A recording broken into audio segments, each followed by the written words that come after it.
ಅವನು ಮೋಸ ಮಾಡಿಲ್ಲ, ಅವ್ನು ರೈತರು ಮಗ ಅಂತ ಹೇಳ್ತಾರೆ ಅನ್ನೋದು ಸಾಕ್ಷಿ ಕೊಟ್ಟು ನಾವು ಮಾತಾಡ್ತಾ ಇದ್ದೀವಿ. ನಿಮಗೆಲ್ಲ ಸಾಕ್ಷಿ ಕೊಟ್ಟು ಹೇಳ್ತಾ ಇದ್ದೀನಿ. ಇನ್ನು ಅವನ ಬಾಯಲ್ಲೇ ನಾನು ಏನೇನಾಗಿತ್ತು ಅವ್ನ ಬಾಯಲ್ಲಿಗೆ ನಿಮ್ಗೆ ಅನುಕೂಲ ಆಗುತ್ತೆ. ಬರ್ತೀಯಾರ ಅವರು ನಿಮ್ಮ ಮಾಧ್ಯಮದ ಮುಂದೆ ನಾನು ಇರ್ತೀನಿ. ಯಾಕಂದರೆ ಒಬ್ಬ ಫ್ರಾಡ್ ಈ ಸಮಾಜಕ್ಕೆ ಆದರ್ಶ ಆಗಬೇಕಾ ಅಥವಾ ಒಬ್ಬ ರೈತ ಆದರ್ಶ ಆಗಬೇಕಾ? ನೀವು ರೈತರು ದುಡ್ಡು ತಿಂದ್ಯಾನೆ ಇವತ್ತು.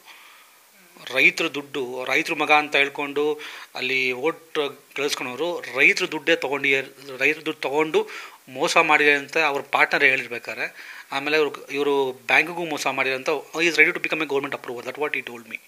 ಸರ್ ನಾನು ಗೌರ್ಮೆಂಟ್ ಅಪ್ರೂವರ್ ಆಗ್ತೀನಿ ಸರ್, ಏನೇನು ಮೋಸ ಆಗೋಗಿದೆ ಕಂಪ್ನಿಯಲ್ಲಿ ಪ್ರತಿಯೊಂದು ಹೇಳ್ತೀನಿ ಸರ್ ಅಂತ ಹೇಳಿದ್ದಾರೆ.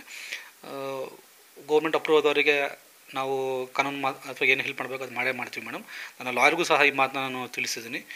ನಮ್ಮ ಹೋರಾಟ ಎಂದರೂ ಸಹ ಸತ್ಯದ ಪರವಾಗಿದೆ, ನ್ಯಾಯದ ಪರವಾಗಿದೆ, ಧರ್ಮದ ಪರವಾಗಿದೆ. ಇಲ್ಲಿ ಹ್ಯೂಮನ್ ಸೆಂಟಿಮೆಂಟು, ರೈತರ ಮಕ್ಕಳು, ಬಡವ್ರ ಮಕ್ಕಳು, ಅವನೊಂದು ಫ್ಲ್ಯಾಟ್ ಇದೆ, ಪ್ರತಿಯೊಂದು ನಮ್ಮ ಹತ್ರ ದಾಖಲೆ ಇದೆ, ಆಯಿತಾ ಮೇಡಮ್. ಆಮೇಲೆ ಇನ್ನೊಂದು ಹೇಳ್ತೀನಿ, ನಿನ್ನೆ ಸೌದಿ ಅರೇಬಿಯಿಂದ ನನಗೆ ನಿಮ್ಮದು TV9 ಆದಮೇಲೆ ಸರ್ ನಾನು ನೋಡಿದೆ, TV9 ನೋಡಿದೆ ಈ ಥರ.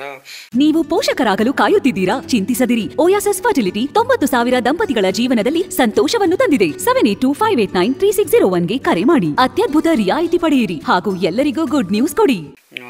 ಅವರು ಅವಾಗ ಸೋ ಕಾಲ್ಡ್ ಸೈಂಟಿಸ್ಟ್ ಅಂದ್ಕೊಂಡು ಈ ಭಾಷಣ ಬೀಗ್ತಿದ್ರಲ್ಲ, ಸೋ ಕಾಲ್ಡ್ ಮೋಟಿವೇಶನ್ ಸ್ಪೀಕ್ ಕೊಡ್ತಿದ್ರಲ್ಲ, ಒಂದೊಂದು ಸ್ಪೀಚ್ ಕೊಡೋಕ್ಕೆ 1 ಲಕ್ಷ ಕೇಳ್ತಾಯಿದ್ರು. ₹1 ತೊಗೊಂಡಿಲ್ಲ ಅಂತ ಹೇಳ್ತಾರೆ. 1 ಲಕ್ಷ ಮನೆ ಗಾಡಿ ಕಳಿಸ್ಬೇಕು ಅನ್ನೋ ಪ್ರೋಟೋಕಾಲ್ ಏನು ಸುಮಾರು ಇತ್ತಂತೆ.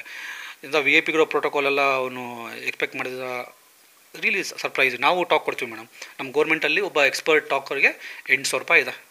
ಇಫ್ ಇಟ್ಸ್ ದ DPR ನೋಡಿದ್ರೆ ನೀವು ಒಬ್ಬ ಎಕ್ಸ್ಪರ್ಟಿಗೆ ಸಬ್ಜೆಕ್ಟ್ ಎಕ್ಸ್ಪರ್ಟಿಗೆ ನಮ್ಮ ಇಲಾಖೆ ಅಥವಾ ನಮ್ಮ ಗೌರ್ಮೆಂಟ್ ಆಫ್ ಇಂಡಿಯಾ ಅಥವಾ ಕೊಡೋದು ₹800. ನಾನು ಹೋಗ್ತೀನಿ ಸಬ್ಜೆಕ್ಟ್ ಎಕ್ಸ್ಪರ್ಟು ₹600. 1 ಲಕ್ಷ ಕೇಳ್ತಾರೆ. 1 ಲಕ್ಷ ಮಾಡಿದ್ದಾರೆ ಅಂದರೆ ದಯವಿಟ್ಟು ಈಗಾದರೂ ಸಹ ಯಾರು ಅವನು ಕರೆಸ್ಬಿಟ್ಟು ಸನ್ಮಾನ ಮಾಡಿದ್ರಿ, ಅವನ್ನ ಸೈಂಟಿಸ್ಟ್ ಅಂತ ನಂಬ್ಕೊಂಡು ಲಕ್ಷಾಂತರ ರೂಪಾಯಿ ಕೊಟ್ಟಿದ್ರಿ, ದಯವಿಟ್ಟು ಮುಂದೆ ಬಂದು ಮಾಧ್ಯಮ ಕೇಳ್ಕೊಂಡ್ರೆ ಅವನು ನಿಜವಾದ ಮುಖ ಬಯಲಾಗತ್ತೆ. ಜನ ಅಂತೂ ಬರ್ತಿದ್ದಾರೆ. ಯಾರೋ ಒಬ್ಬರು ಅದನ್ನು ಹೇಳಬೇಕಾಗಿತ್ತು, ಸಾರಂಗ್ ಮುಖಾಂತರ ಅವನ ಇನ್ನೂ ಬಣ್ಣ ಬಯಲಾಗತ್ತೆ. ಇದ್ರ ಮೇಲೆ ಜನ ಡಿಸೈಡ್ ಮಾಡಬೇಕು.